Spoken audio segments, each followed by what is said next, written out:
नमस्कार मंडळी, लग्नानंतर होईलच प्रेम या मालिकेच्या पुढील भागात आपल्याला असं पाहायला मिळणार आहे की काव्य आणि पार्थ, जीवा, नंदिनी यांची 1 मंथ ॲनिव्हर्सरी असते।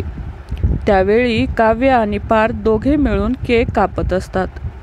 काव्य केकचा तुकडा हातात घेते व ती पार्थला भरवणार तितक्यात वसू आत्या म्हणते की अगं काव्या, बघत काय बसलीस, भरव ना पार्थला केक, आम्हाला सुद्धा केक खायचा आहे। काव्या 2 मिनिटं शॉक होते। वसू आत्या असं म्हटल्यामुळे काव्या खूपच चिडते। काव्याला प्रचंड राग येतो व तोच केक काव्या वसू आत्याच्या तोंडात कोंबते। काव्या म्हणते की केक खायचा आहे ना, केक खा आता केक। असं म्हटल्यानंतर काव्याचं बोलणं ऐकून सर्वांनाच आश्चर्याचा धक्का बसतो, कारण काव्याचं हे चिडलेलं रूप सर्वांनी पहिल्यांदाच पाहिलेलं असतं।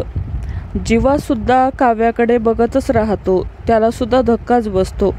तो म्हणतो की काव्याचं काय चाललंय हे।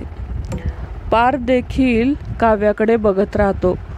त्यानंतर नंदिनी म्हणते की काव्या वसू आत्याची आणि पार्थची। त्यावर काव्या म्हणते की मी वसू आत्याची माफी मागणार नाही, आणि राहिला प्रश्न पार्थचा, तर पार्थ माझा नवरा आहे आणि आमच्या नवरा बायकोमध्ये कोणी कोणाची माफी मागायची हे आमचं आम्ही ठरवून घेऊ।